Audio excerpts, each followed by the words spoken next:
No, pero mira, si es así, entonces, a modo de introducción, Luis, tú sabes que la DGI, que viene siendo el órgano que se encarga de las retribuciones o los cobros de impuestos, a pesar del tiempo y de todos los cambios que han habido en esa institución, recientemente la DGI ya lanzó como modo de introducción el primer comprobante electrónico, fiscal electrónico, que tiene que ver básicamente con lo que son las compras y fiscalizaciones que obtienen las empresas y personas físicas para lo que son los recibos. ¿Eso no tiene que ver con la impresora fiscal? No. No precisamente, no. Básicamente lo que hace esto es que de manera directa, por decirlo así, si tú, por ejemplo, emites una factura a otra persona, en vez de tú entregarle esa factura a la persona directamente, físicamente hablando, como un recibo, eso va directamente al centro, digamos, de digitalización de la DGI, o como se llama en este caso, y automáticamente eso se enlaza directamente con la cuenta de la empresa o de la persona física, en donde ya se hace automáticamente los famosos cruces. En la DGI se menciona mucha esa terminología de los famosos cruces, porque se supone que si tú emites una factura y tú me la entregas a mí, yo tengo que reportar esa factura al igual que tú. Entonces, se supone que ellos van a recibir la misma información, tanto de tu parte como de mi parte. Por eso se da la figura de la retención de impuestos, por si acaso la otra persona no... Bueno, mira, en verdad no te debería contestar esa parte realmente, porque yo sé que las retenciones tienen que ver mucho con la manera en cómo la DGI maneja internamente sus procesos. Ya esa parte no te la podrías contestar directamente, pero lo que se anda buscando, por ejemplo, con esta implementación es que se puedan facilitar, en este caso, el cumplimiento tributario. También, de igual manera, la reducción de costos transaccionales. Fíjate que cuando tú haces cualquier tipo de operación, eso tiene algunos costos. Por ejemplo, en ahorros de la parte logística y de almacenamiento físico de documentaciones. Muchas empresas, por ejemplo, tienen engavetado en archivos y ese tipo de cosas cientos y miles de facturas que con el tiempo tú tienes que mantenerla por dos razones. Primero, por si en algún momento hay algo que la DGI necesita rectificar contigo. Y segundo, como un comprobante en físico de lo que son esos archivos que tú tienes. 10 años, ¿de qué se le da eso? Mira, en verdad no sé, pero son unos cuantos años que tiene que durar mínimo, por lo menos 5, desde el momento que tú lo tienes hasta que ya pase el periodo de posible verificación. Creo que anda por ahí por 5 años. No sé si son más o si son menos. También se elimina el riesgo y el costo de pérdida de documentaciones, que ahí también entra la parte de los archivos. Hay empresas que por alguna razón, si tú te mudaste de un local a otro local y tuviste que mover toda la documentación que tú tenías, se te puede extraviar cualquier tipo de documento y eso a su vez te puede generar cualquier tipo de inconveniente en el futuro, y hasta multa te puede generar eso, porque si tú pierdes alguna documentación que tú no puedas comprobar luego, ya tú sabes lo que viene.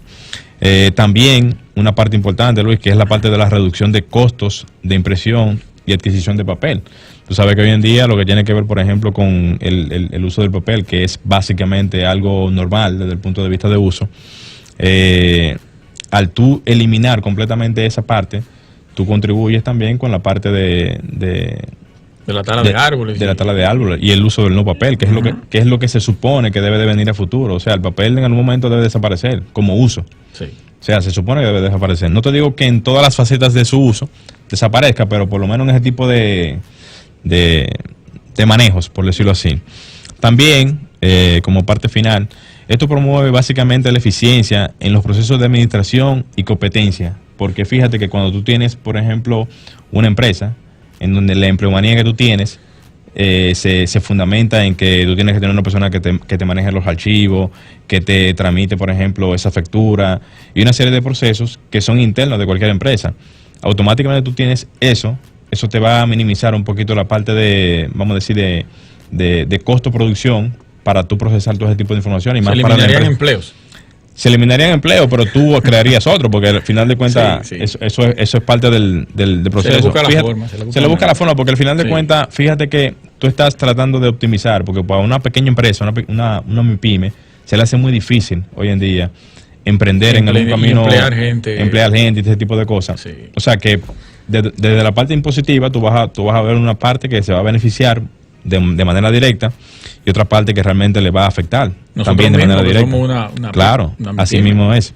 Entonces, mira, ya para finalizarlo, mira, un beneficio importante es que ya no se necesitarán grandes espacios para las áreas administrativas, eso en el caso de las MIPYMES en este caso, especialmente para las áreas en sí de contabilidad, que posiblemente no estén utilizando, o sea, como espacio físico, grandes espacios para almacenamiento, y por tanto, un personal tan grande para ese tipo de funciones. De manera que se puedan optimizar más bien los procesos administrativos y todo lo demás. Y al final, tú vas a tener una manera más óptima, más clara, más llana, de poder terminar esos procesos a tiempo y rápidos y totalmente efectivos. Me parece muy interesante esa propuesta de la DGI. Vamos a ver qué pasa en lo adelante. Sí, sí, nos conviene a todo eso. Así es. A todos, porque no estuviéramos haciendo Ujú.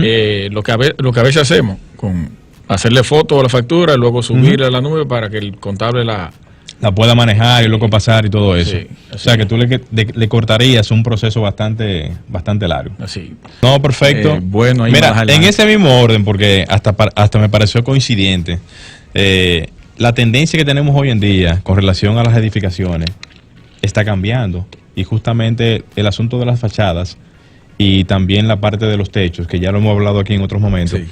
también está cambiando también. Y es la parte de los edificios que tienen algún tipo de componente, digamos, agroedificios, que tienen componentes donde tú aprovechas el techo, siembras o plantas o creas algún tipo de escenario. Me acuerdo yo cuando estuvo aquí la participación de la arquitecta Yermis Peña, Sí, exacto. hablando del proyecto Vista 311, en donde mencionaba que ellos tenían allá en el último techo un Sky Garden, Sí.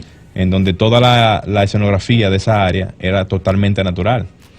Y yo me pregunto, por ejemplo, si ellos están haciendo esa introducción a nivel, por ejemplo, de ese tipo de edificaciones, eso indicaría, obviamente, de que todo lo que viene uno viendo a nivel internacional con respecto a esa área, se va a implementar poco a poco en muchas de las edificaciones que uno tiene aquí, ya sean edificaciones nuevas o edificaciones viejas, en este caso. Se pueden ajustar. Se pueden ajustar, porque si tú te fijas, la parte que tiene que ver con esta implementación de las fachadas con algún tipo de esquema, por ejemplo, natural, por decirlo así, no tiene nada que ver con modificaciones en sí en la estructura. Es simplemente adaptar una condición, digamos, bueno, podría haber alguna modificación en la estructura desde el punto de vista, por ejemplo, de anclajes, donde tú, por ejemplo, anclar cualquier tipo de estructura anexa, o qué tú tienes que hacerle, por ejemplo, a los techos para que puedan desaguar o tener algún tipo de condición, por ejemplo, de cualquier tipo, en ese tipo de sentido. Pero desde el punto de vista de lo que es la implementación, ya se están implementando ya en muchas ciudades a niveles internacionales. Con esto también se aspira a alimentar las siguientes poblaciones que tienen que ver con las crecidas en las ciudades. Por ejemplo, aquí en Santo Domingo, por ponerte un ejemplo práctico, ya tenemos un asentamiento poblacional de muchísimas personas que vienen desde el interior, y la parte que tiene que ver con las alimentaciones, el suministro y eso, obedece mucho a que todo tiene que venir desde fuera. Los techos urbanos que hablamos. Techos urbanos. Los huertos urbanos, perdón. Huertos urbanos. Exacto. Eso tiene mucho que ver con eso, porque es más o menos la misma temática. Y la parte que tiene que ver con la denominada agricultura urbana debería también dar un paso más allá. ¿En qué sentido? Como se está haciendo en este caso una compañía sueca que proyecta instalar granjas urbanas en los edificios para obtener una producción agrícola a escala industrial. O sea, estamos hablando de que tú puedes aprovechar toda el área, todo el techo de todas las edificaciones para tú poder suplantar la parte del terreno que tú tienes, por ejemplo, en un primer nivel, y tú ponerlo en un último nivel para sacarle provecho, ya que si tú te fijas, el techo es prácticamente inutilizable en todas las edificaciones. Sí. La gente lo utiliza para poner paneles solares hoy en día, para utilizarlo como un área de esparcimiento, por ejemplo, pero aún así tú puedes tener el techo totalmente preparado para tú sacarle provecho desde el punto de vista agroindustrial. Ese suelo que tú utilizaste para colocar en la edificación, lo pasas al techo y vuelve y lo reutiliza como si fuera en el primer nivel. Como si fuera el primer nivel. Tratando de mantener como si fuese el mismo entorno, no la misma fauna, porque no sería lo mismo, pero sí la parte que tiene que ver con la vegetación, quizás la parte de sembrar algunas hortalizas y tipo de cosas. Se puede. Que pudiera sacarle provecho. Nada, Luis, esa parte la quise traer al programa para poner en conocimiento de todos y aprovechar que hoy en día se están haciendo ese tipo de implementaciones en los techos de las viviendas para sacarle provecho. Así mismo es.